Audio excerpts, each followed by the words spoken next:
তো চলে এলাম আজকে আরেকটা নতুন ভিডিওর সাথে। তো এই ভিডিওটা ছিল কালী পুজোর দিনের। তো কালী পুজোর দিনকে আমি, মা, আমার দিদি বাড়িতে আমরা তিনজনই উপোস থাকি। আমি এই উপোসটা মোটামুটি আমার হয়ে গেল 7-8 বছর মতো আমি এই উপোসটা করি।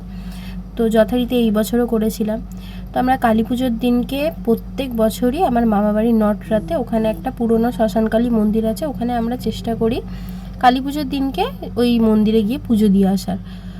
তো মন্দিরে পৌঁছে যাওয়ার পরে এখানে মা পুজো দিয়ে দিচ্ছে, যেহেতু আমরা বাড়ি থেকে ঠাকুরের জন্য শাড়ি, মালা, শাঁখা, সিঁদুর, মিষ্টি এনেছিলাম, সেগুলোই আমরা এখানে পুজো দিয়ে দিই। এই শ্মশানকালী মায়ের অনেক গল্প আমি শুনেছি আমার মায়ের মুখে শুনেছি আগে এই মন্দিরের ছবি তোলা নিষেধ ছিল, ভিডিও ছবি এগুলো। তো এখন সবাই ছবি পোস্ট করে, ভিডিও তোলে, তাই তোমাদেরকেও আমি এই মন্দিরটা ঠাকুরকে দেখাচ্ছি ভিডিওর মাধ্যমে। আরও সবাই বলে যখন মায়ের এখানে বলি হয় তখন মায়ের চোখের দিকে তাকানো যায় না। এখানে মা অনেক জাগ্রত, তাই প্রত্যেকবারই আমরা চেষ্টা করি যে কালী পুজোর দিনকে এইখানে এসে পুজো দেওয়ার। এর আগের বছরে আমরা মা বাড়ি নটরাতেই থাকার কারণে আমি আর বাবা ভোর 4টের সময়তে এখানে অঞ্জলি দিতে এসেছিলাম। আমি যখন প্রথম কালী পুজোর উপোস শুরু করি তখন আমি অনেকটাই ছোট ছিলাম, আর এই মন্দিরেই আমি প্রথম অঞ্জলি দিয়ে কালী পুজোর উপোস করেছিলাম। প্রত্যেকবার গিয়ে কিন্তু থাকা হয় না, যেবার থাকি সেবার কিন্তু এই মন্দিরেই আমি অঞ্জলি দিই। এই মন্দিরে কিন্তু প্রত্যেকবারই 3টে, 3:30, 4টের সময়তেই কিন্তু অঞ্জলি হয়ে থাকে, এর আগে কিন্তু হয় না। মা এখানে শ্মশানকালী রূপে কিন্তু পূজিত হয়। মায়ের মূর্তি কিন্তু প্রত্যেকবারই একই রকম হয়। তো আমাদের মন্দিরে পুজো প্রণাম করা সব কিছুই হয়ে গেছে। তো এরপরে আমরা এখান থেকে চলে যাবো আমার মামা বাড়ি, যেটা হয়তো হার্ডলি এখান থেকে হেঁটে গেলে 2 মিনিট লাগবে। তো আমরা যেহেতু গাড়ি করে এসেছিলাম, গাড়ি করেই চলে যাব। ওখানে আমরা কিছুক্ষণ থেকে সবার সাথে দেখা করে কিন্তু দুর্গাপুরের জন্য আবার বেরিয়ে যাব, তাই আমরা গাড়ি করেই এসেছিলাম।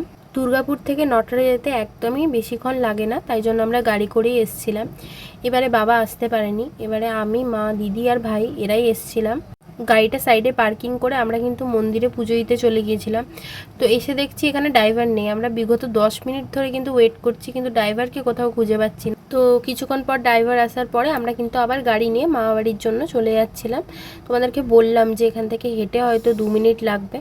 তো গাড়ি করে আমরা যাচ্ছিলাম। এখানে রাস্তার মধ্যে এত সুন্দর লাইটিং দিয়েছে। তো আমরা মামা বাড়িতে পৌঁছে গেছি। তো এখানে বৌদি রয়েছে, আর এটা হলো আমার দাদার ছেলে আরব। তো এখানে দেখতেই পাচ্ছ ছোট বাচ্চা এতজনকে দেখে মানে বাচ্চাদের মধ্যে যেমন এক্সাইটমেন্ট হয়, ও কিন্তু গিয়ে থেকে পুচকার সাথে খেলছিল। তো আমি ওকে এখানে রাগাচ্ছিলাম যে তোমার এই জিনিসগুলো নিয়ে চলে যাবার, ও রেগেও যাচ্ছিলো, যেরকম হয় ছোট বাচ্চা। সত্যি বলতে বাচ্চা জিনিসটা আমি অনেক পছন্দ করি, আর ওর সাথে আমি এত মজা করছিলাম, মানে ওকে শুধু বলছি যে আমি তোমার এই জিনিসটা নিয়ে চলে যাবো, আর ও আমার উপর আরও রেগে যাচ্ছে যে না আমি তোমাকে দেবো না। দেখো শুধু এখানেও খাট থেকে কীভাবে ঝাঁপাবে, দাঁড়াও, এই দেখো। মানে ও এত মজা করছিল, মানে বাচ্চাদের যেটা হয়ে থাকে। তো আমরা বেশিক্ষণের জন্য ছিলাম না ওখানে, যেহেতু গাড়ির ড্রাইভার দাঁড়িয়েছিল। তো আমাদের আবার দুর্গাপুরে আসতেও হতো, ওই জন্য। তো বেরোনোর সময় আরও কোনো মতে আমাকে যেতে দেবে না, বলছে তুমি থাকো। যেরকম ছোট বাচ্চা খেললে মজা করলে যেরকম হয়, ওরও মন খারাপ লাগছিল। তোকে আমি গাড়িতে বসিয়ে দিয়েছি, যে বলছি চলো আমার সাথে চলো। তো ও বলছে ঠিক আছে, ও মামামকে শুধু ডাকছে মাম্মাম এসো, মাম্মাম এসো। এই ভিডিওটা আমি শেয়ার করেছিলাম। মানে ছোট বাচ্চার মুখে কথা শুনতে আমার প্রচণ্ড ভালো লাগে, আমার কেন সবারই ভাল লাগে। তো নামবার সময় খুবই কাঁদছিল, আমাকে বলছিল বারবার তুমি থেকে যাও, তুমি থেকে যাও। তো যাই হোক, আসতে হতো, তাই চলে এলাম আবার গাড়ি করে। তো তোমাদের যদি ভিডিওটা ভালো লেগে থাকে অবশ্যই লাইক, কমেন্ট, শেয়ার করে দিও। তোমাদের যদি আমার ভিডিওটা ভালো লেগে থাকে, যদি তোমরা আমার ভিডিওটা দেখতে চাও, তাহলে অবশ্যই ফেসবুকে একটা ফলো করে দিও। যারা ইউটিউব থেকে দেখছো তারা আমার চ্যানেলটাকে সাবস্ক্রাইব করে দিও।